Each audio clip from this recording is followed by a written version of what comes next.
સોમનાથ સ્વાભિમાન પર્વ 2026 અતૂટ આસ્થાના 1000 વર્ષ અંતર્ગત સોમનાથથી Delwada 150 kilometre open water sea swimming અને કાયાકિંગ એક્સપેડિશન આજે સ્વિમિંગ કરી દીવ પહોંચ્યા હતા અને લોકોને સ્વચ્છતા ટુરિઝમમાં વધારો, યુવા વર્ગ સ્પોર્ટ્સમાં જોડાય અને કેન્સર વગેરેના સંદેશ પાઠવ્યો હતો.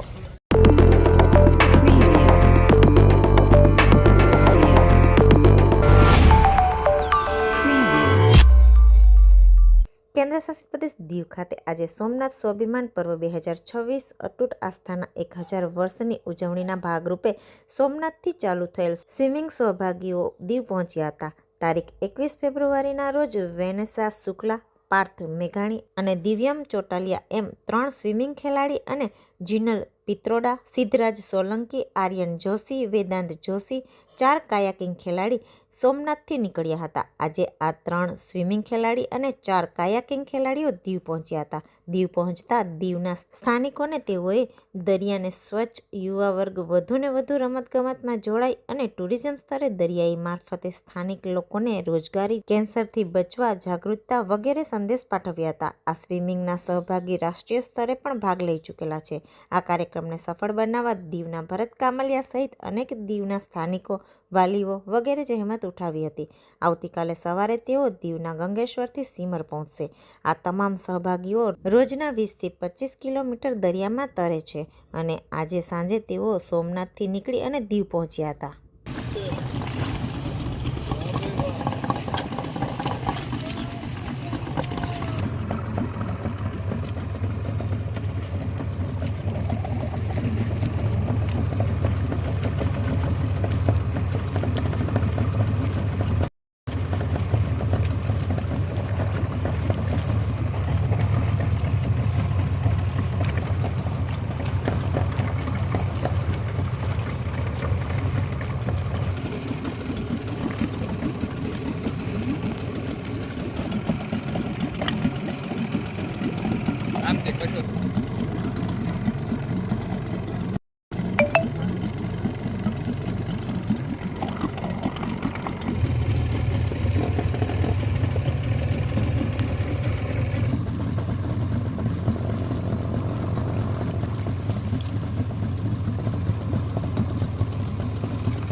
पहला આપણે હે ને આપણે આ જેટને ક્રોસ કરી નાખવાનું પહેલા બહાર નીકળી જાય પાણી ટોટા કન પહોંચી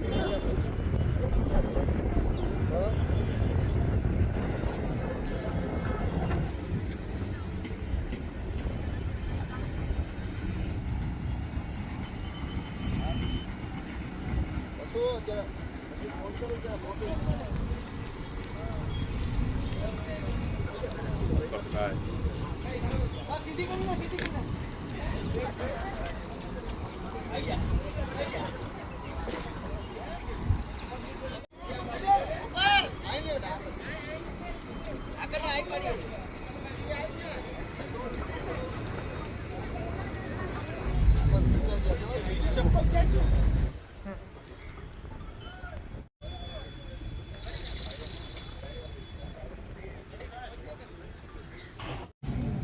આ બધા છે ને સર સ્વિમિંગ એટલું સારું કરે છે, પ્લસ રાફ્ટિંગ નેશનલ રમેલા છે ને દરરોજનું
હેલો, મારું નામ વેનેસા શુક્લા છે.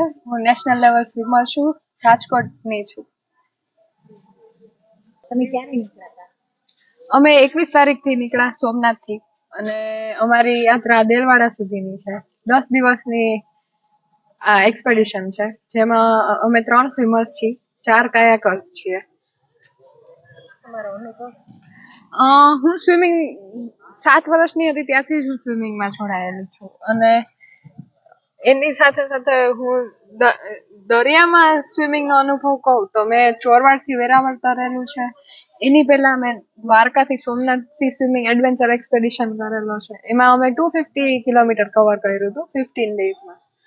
અને હમણાં રિસન્ટલી પોરબંદર કોમ્પિટિશનમાં મારો 15 કિલોમીટરમાં 3rd રેન્ક આવેલો. નેશનલ લેવલની કોમ્પિટિશન હતી. આ કાર્યક્રમ દ્વારા લોકોને શું સંદેશ આપશો? મારો સંદેશ એ છે કે અમે લોકો યુથ મળીને આટલું કરીએ છીએ, તો માણસો મેક્સિમમ જે યુથ છે એ સ્પોર્ટ્સમાં આગળ વધે. સોમનાથ પર્વની ઉજવણીના ભાગરૂપે અવેરનેસ પ્રોગ્રામ માટે આખી ઇવેન્ટ્સનું આયોજન કરવામાં આવ્યું છે.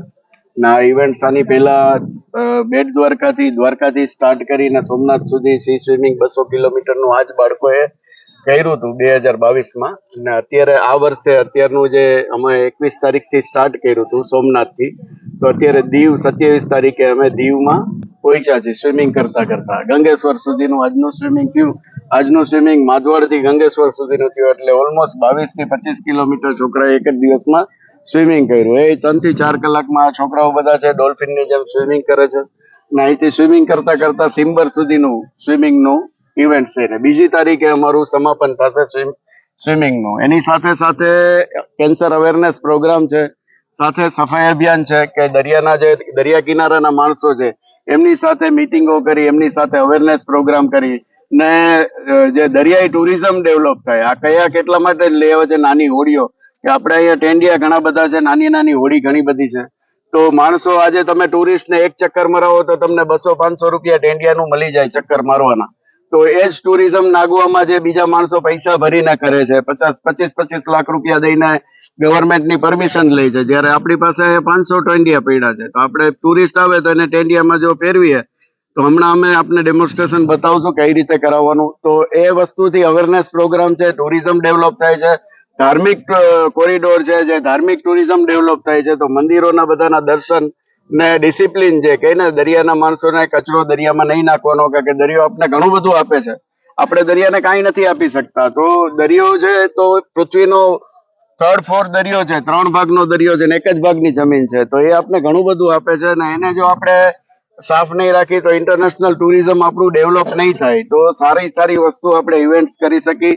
ને આ છોકરા એટલા બધા સ્ટેમિના વાળા ને તાકાતવાળા છે કે એને દુનિયાના બધા સમુદ્ર તરવા છે, દુનિયાના બધા ઓશન તરવા છે, ને એને દુનિયાને બતાવવું છે કે દરિયો છે એનાથી બીવાની જરૂર નથી. એને એક માના ખોળામાં જે હૂંફ મળતી હોય એવી રીતે બાળકો દરિયાની સાથે એકદમ તાદમ્ય સાંધીને પોતાની જાતને ખડતલ બનાવે છે. તો જો સિટીના છોકરા સિંગડારિયા ખાઈને ખજૂર પાક ને સિંગડારિયા ને સુખડી ખાઈને જો આ કરી શકતા હોય દિવસનું 20-25 25 કિલોમીટર, તો આપણા બાળકો છે એમને આ જે કોચ છે બંકિમ સર છે, આ બધા જે કોચ છે, આ બાળકો છે, એમની પાસે એમને ઇન્વિટેશન આપીને અહીંયા બોલાવીને રોજનું આપણે 5-10 કિલોમીટર 1-2 કિલોમીટર થી શરૂઆત કરીને આપણા જે રિયલ ફિશરમેન છે, જે લોકોએ બાળકોએ બધી ટ્રેનિંગ લેવી જોઈએ, સ્કુબા ડાઇવિંગની ટ્રેનિંગ લેવી જોઈએ. આ એડવેન્ચરમાં ઘણી બધી પ્રવૃત્તિઓ તમે કરી શકો ને ઘણા બધા એમાં જોબની